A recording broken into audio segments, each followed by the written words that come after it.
மேசராசினியர்களுக்கு வணக்கம்.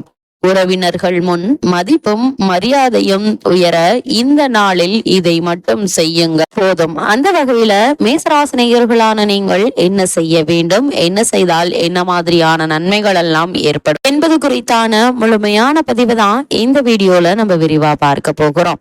ஜோதிட சாஸ்திரத்தில் சந்திரனை மனதுக்காரகன் என்பார்கள். அவரை மதி என்றும் குறிப்பிடுவர். அந்த மதி நிறைந்த நன்னாளில் நாம் இறை வழிபாட்டை மேற்கொண்டால் நமது மதிப்பும் மரியாதை உயரும், மக்கள் போற்றும் வாழ்வும் அமையும். மாதம் தோறும் பௌர்ணமி வந்தாலும் சித்திரை மாதம் வரும் பௌர்ணமியை மட்டும் சித்ரா பௌர்ணமி என்று பெயரிட்டு அழைப்பார்கள். சித்திரை மாதத்தில் சூரியன் உச்சம் பெறுவதும் அந்த மாதத்தில் வரும் பௌர்ணமியில் சந்திரன் முழுமை அடைவதும் தான் இதற்கு காரணம். எனவே ராஜ கிரகங்களாக விலகும் சூரியனும் சந்திரனும் உச்சம் பெற்றும் பலம் பெற்றும் திகழும் இந்த சித்திரை மாதத்திற்கு நமது முன்னோர்கள் முக்கியத்துவம் கொடுத்து சித்ரா பௌர்ணமிக்கு விழா எடுத்தனர்.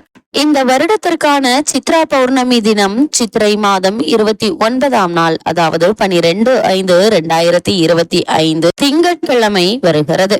சித்ரா பௌர்ணமி அன்று சித்திரகுப்தனை திருப்தி செய்வதற்கு முற்காலத்தில் அன்னதானம் செய்ததாக வரலாறுகள் சொல்கின்றன. சோழர்களும் சித்ரா பௌர்ணமி விழாவை கொண்டாடினர். மதுரையிலும் சித்ரா பௌர்ணமி விழா கொண்டாடப்படுகிறது. அந்த நாளில் கள்ளழகர் மதுரைக்கு எழுந்தருள்வார். சொக்கநாத பெருமானும் மீனாட்சி அம்மனும் திருக்கல்யாணம் செய்து கொள்ளும் வைபவம் நடைபெறும். மாதந்தோறும் பௌர்ணமி அன்று கிரிவலம் வருவதன் மூலம் நல்ல வளர்ச்சியும் பொருளாதார முன்னேற்றமும் ஏற்படும். கிரிவலத்தின் மூலம் நலம் பெற விரும்புவோர் சித்ரா பௌர்ணமி அன்று இரவு மழை வளம் பெறுவது சிறப்பு வாய்ந்ததாகும். அன்றைய தினம் விரதமிருந்து சித்திரகுப்தனை வழிபடுங்கள். பாவ புண்ணியங்களை பதிந்து வைப்பவர் சித்திரகுப்தன் ஆவார். அவரை நினைத்து வழிபட்டு வருங்காலங்களில் புண்ணியம் அதிகமாக நான் என்ன செய்ய வேண்டும், பாவம் எதுவும் செய்யாமல் இருக்க வழிவகுத்து கொடு இறைவா என்று பிரார்த்தித்துக்க வேண்டிய நாள் இந்த சித்ரா பௌர்ணமி ஆகும். நமது இல்லத்திலேயே முழுமையாக விரதம் இருந்து சித்திரகுப்தனை வழிபட்டால் ஆயுள் விருத்தியும் செல்வ விருத்தியும் ஏற்படும், ஆதாயமும் ஆதரவும் கிடைக்கும். 8 நாட்டு பகுதிகள் இந்த சித்ரா பௌர்ணமியை சிறப்பாக கொண்டாடி வீடுதோறும் விழா எடுப்பது வழக்கம். பூஜை அறையில் முதற் கடவுளான விநாயக பெருமானை மையத்தில் வைத்து அருகில் வெள்ளி ஏடும் எழுத்தாணியும் வைத்து சித்திரகுப்தன் படியளப்பு என்று அதில் எழுதி வைப்பர். சூரியனை பார்த்து கிழக்கு நோக்கி பொங்கல் வைத்து பொங்கல் பொங்கி வடியும் போது சித்திரகுப்தனை சிந்தையில் நினைத்து வழிபட வேண்டும். சர்க்கரை பொங்கல், வெண்பொங்கல், பச்சரிசி கொழுக்கட்டை, இனிப்பு பலகாரங்கள் போன்றவற்றை இலையில் பரப்பி வைத்து பழங்களில் பலாச்சலை, திராட்சை, மாம்பழம், முழு நொங்கு போன்றவற்றை வைத்து படைக்க வேண்டும். அன்றைய தினம் வைக்கும் குழம்பில் தட்டை பயிரும் மாங்காயும் சேர்த்து வைப்பது நல்லது. ஜவ்வரிசி பாயாசம் வைத்து அப்பளம் சுட்டு இளநீர், பானகம் போன்றவற்றை அருகில் பரப்பி எல்லாவற்றிற்கும் நடுவில் கரகம் வைக்க வேண்டும். பௌர்ணமி விரதம் இருப்பவர்கள் விரதத்தை தொடங்க வேண்டிய நாள் சித்ரா பௌர்ணமி தான். விரதத்தை முழுமையாக கடைபிடிப்பவர்கள் இரவு நிலவு பார்த்து வழிபட்ட பின் உணவு அருந்த வேண்டும். நமக்கு எப்பொழுதும் உணவையும் ஒரு விடத்தையும் செல்வத்தையும் வழங்குவதோடு நமது பாவ புண்ணியத்தையும் பதிந்து வைத்து அடுத்த பிறவியிலும் அனுகூலம் தரும் சித்திரகுப்தனை வழிபட்டு செல்வ வளத்தை பெருக்கிக் கொள்ள வழிபடுவதுதான் இந்த பௌர்ணமி வழிபாடாகும். சித்திரகுப்தனுக்கு காஞ்சிபுரத்தில் தனி கோவில் உள்ளது. அருப்புக்கோட்டை அமிர்தலிங்கேஸ்வரர் கோவிலிலும் தனி சன்னதி உள்ளது. பிள்ளையார்பட்டி அருகிலும் தனி கோவில் உள்ளது. இந்த ஆலயங்களுக்கு சென்று சித்திரகுப்தனை வழிபட்டு சிறப்பான வாழ்க்கையை அமைத்துக் கொள்ளலாம். அப்படிப்பட்ட இன்றைய நாளில் மேசராசினியர்களுக்கு என்ன மாதிரியான நன்மைகள் எல்லாம் ஏற்பட இருக்கு என்று பார்க்கும் போது, இந்த சித்திரை மாதத்தை பொறுத்த வரைக்கும் கிரக நிலைகளை ஆராய்ந்து பார்க்கும் போது இத்தருணங்களில் உங்களுடைய ராசியில் சூரியன் உச்சம் பெற்று சஞ்சரிக்கிறார். ஒரு பகவான் தனஸ்தானத்தில் வீற்றிருக்கிறார். எனவே பொருளாதார நிலை திருப்திகரமாக இருக்குங்க. புதிய முயற்சிகள்ல நிச்சயம் வெற்றி கிடைக்கும். நினைத்ததை சாதித்து காட்டும் வல்லமை பெற்ற உங்களுக்கு தொழில் அபிவிருத்தி, வியாபார முன்னேற்றம், உத்தியோக உயர்வு, குடும்பத்தில் சுப நிகழ்வு, பிள்ளைகளால் மேன்மை ஆகியவை நடைபெறக்கூடிய ஒரு நேரமாக இன்றைய நாள் அமைஞ்சிருக்குது.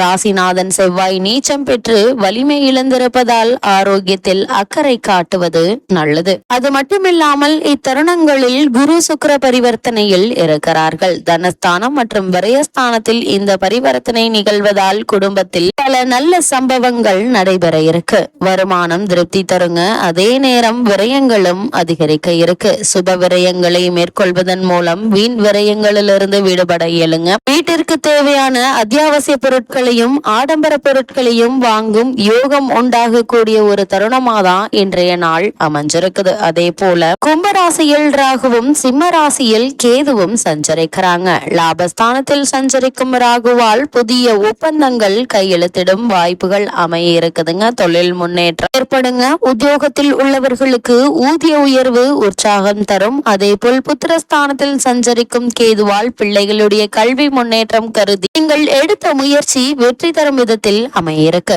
பெண் பிள்ளைகளுடைய சுப சடங்குகள் நடைபெறுங்க. நீண்ட நாட்களாக பேசிய பிறகு விட்டு போன திருமணம் இப்பொழுது திடீரென முடிவாகி மகிழ்ச்சியை தரலாம். யோக பலம் பெற்ற நாளில் சர்ப்ப சாந்தி பரிகாரம் செய்வதன் மூலம் மேலும் நன்மைகளை பெறலாம் என்பத கிரகநிலைகள் மீண்டும் மீண்டும் அறிவுறுத்துது. அது மட்டுமில்லாமல் மேசராசியில் சூரியனோடு புதனும் இணைகிறார். இதனால் அங்கு சூரியனோடு இணைந்து புத ஆதித்ய யோகத்தையும் உருவாக்குகிறாங்க. இதன் விளைவாக மேசராசினியர்களுக்கு கல்வி சம்பந்தமாக எடுத்த முயற்சிகள் கை கூடுங்க. கடமையில் இருந்த தொய்வு அகல இருக்குது. உத்தியோகத்தில் இருந்த எதிர்பார்ப்புகள் மாற்றம் கிடைக்கலாங்க. பழைய கடன்களை அடைத்து நிம்மதி பெற சிறந்த ஒரு காலகட்டமாகவும் இந்த காலகட்டம் அல்லாமைய இருக்குதுங்க. விலகி சென்ற உடன்பிறப்புகள் விரும்பி வந்து இணைவாங்க.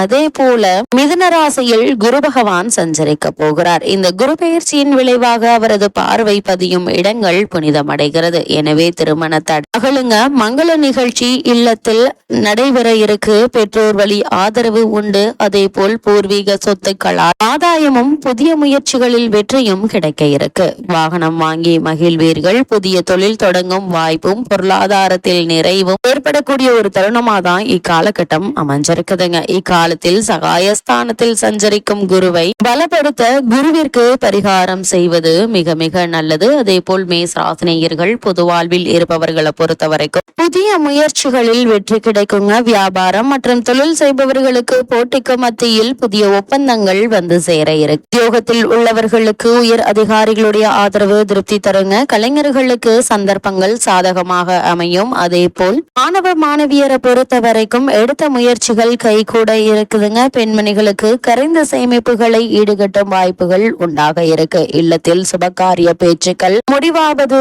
எண்ணற்ற மன மகிழ்ச்சியை உங்களுடைய வாழ்வில் ஏற்படுத்தி கொடுக்க இருக்கு. அந்த வகையில் மேசராசினியர்களுக்கு கிரக நிலைகளின் ரீதியாக கூறப்படும் பரிகாரம் என்ன என்று பார்க்கும்போது இன்றைய நாளில் சித்திரகுப்தனை வழிபடுவது எண்ணற்ற நன்மைகளை உங்களுடைய வாழ்வில் ஏற்படுத்தும்.